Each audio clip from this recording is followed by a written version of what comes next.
Welcome back to Michael's Kitchen, and we got a special one tonight. As you guys know, we have guest chefs. Well, before I tell you, what we're making tonight is the broccoli casserole, which you guys have seen in a few of our videos.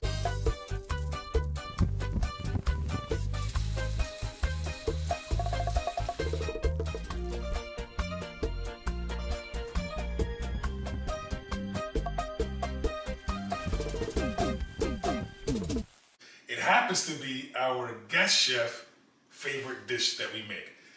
As you guys know, we've had a guest chef. We'll put a link here for Chef Pipong for our skirt steak 2 ways. We'll put that, make sure you put that link there. And we have the one that we did with Levi, which was the smoked meatballs, which was freaking delicious. And now we got Astrid. So we'll put a link here to her YouTube channel so you guys can follow her as well. So today I'm literally handing the reins over to her. Thanks, Dad. And I don't know if she's that Mickey Mouse voice from, because it's not mine. Thanks, Dad. So what are we making? Today we're making my favorite, the broccoli casserole that Dad has made since I can remember. It's the one dish I look forward to every Thanksgiving, and I thought, why not make it? So we're going to, well, tell them what you're going to do, Astrid. We're going to go over the ingredients, but if you want in depth, there's always going to be in the description box for you guys. So we have our broccoli, mushrooms, Parmesan cheese, breadcrumbs, and our, what's it called? Heavy. Our heavy whipping cream, And then for spices, we have our flour, butter, salt, Montreal steak, seasoning, and Worcestershire sauce. First thing we're gonna put in our pan is a little bit of oil. How much is a little bit? 2 teaspoons? One tablespoon. One tablespoon? Okay. Okay. And then from there we will put our mushrooms in. And we want these to evaporate the water in them, so we're gonna go ahead and cook them until we see that they are dry. What she means is they're going to release the liquid. Yeah. It's going to get all wet in there, and then it's going to get dry again, and then we'll go to our next step. Yeah. So what are the mushrooms have done? The liquids have released. The liquids have released out of the mushrooms. And now it's getting some color, which is caramelization. That's correct. So now what are we going to add? Now we are going to add the spices. Yep. So we'll go ahead and add in our salt. There's a teaspoon of salt. And our Montreal steak seasoning. Tablespoon of Montreal. And then we're going to Mix it in. mix it up. Beautiful. By the way, if you don't like mushrooms, still try this dish because it doesn't taste like mushrooms. I don't eat mushrooms as it is, but only in this dish. The only time I eat them. So after we have these mushrooms or the seasonings mixed in, now we're going to make a very important step, which is vital for kitchen use. So we're going to make We're going to add the flour and the butter. which is making what?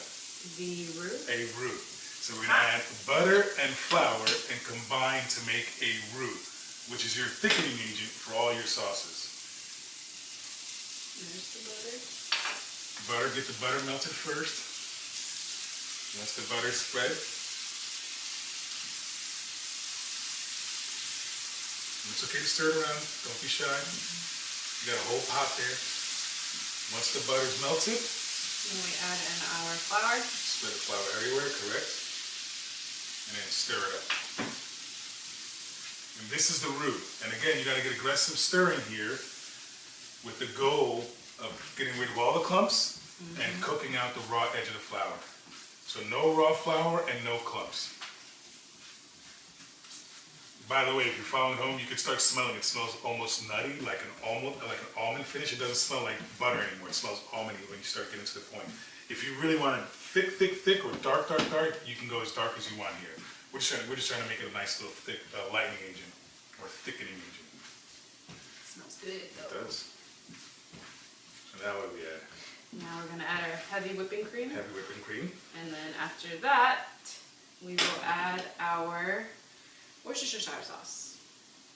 So there is that. 1 cup of heavy whipping cream. And the first thing here, we're going to stir. Again, getting rid of all the flour clumps. Once the cream starts to thicken. and it starts bubbling, you're done. Yep, that is it. Drop the heat to low, Oh, and this is as thick as it's going to get. Splash of, Worcestershire sauce. which is technically how many splashes, Esther? 2 splashes. 2 splashes of Worcestershire sauce. Once you mix that in, and look at the color immediately change. And it's thickening so quickly. And then we're going to add the last but most important ingredient, other than the mushrooms, The cheese. the Parmesan cheese. And give that a stir. Stir it in, sauce, and then when it gets cooled off a little bit, we'll put it back on there. But this portion It's done. is done. And now we get to move on to the broccoli The part. broccoli part. Alright, she is all good. And we'll put it back on the seat, put it back on the heat. And you're right, the next step is the Broccoli. broccoli. Don't forget, you got the thing we showed you, Yeah. so you can leave right there. Beautiful. Alright, now broccoli time. Want me to do the honors? Yeah. It's all we already have a pot boiling with water, so. Now, how long do we let the broccoli stay in that pot, Astrid? 4 minutes. 4 minutes. We want still to be, well, I hate saying we. She likes it with a little bit of bite, crunch. She doesn't like mushy. So if you like mushy broccoli, let it go longer.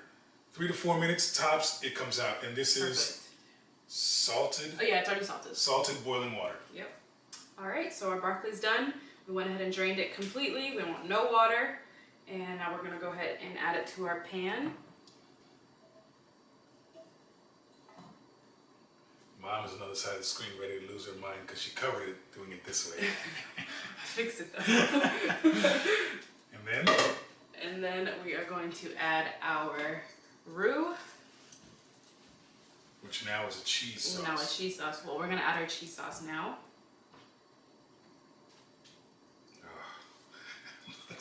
It looks so good. You can put it back here.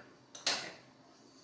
I want to make sure I get all of it. She's getting all the cheese But out. it's so good.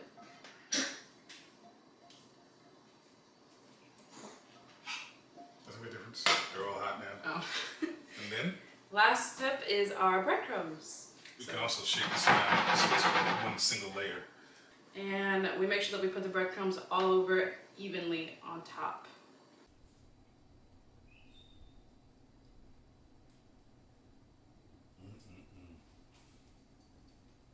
That looks good.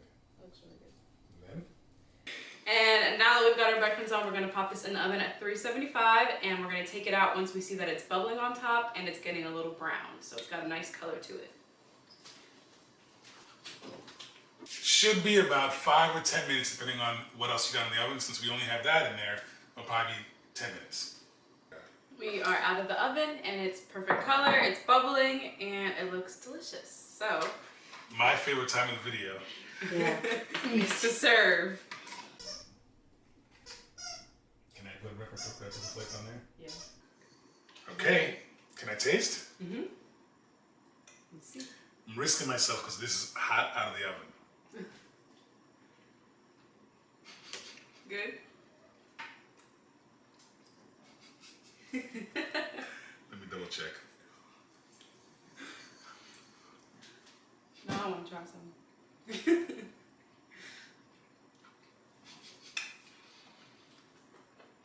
It's hot. It's so good. Guys, if you like the video, Like the video.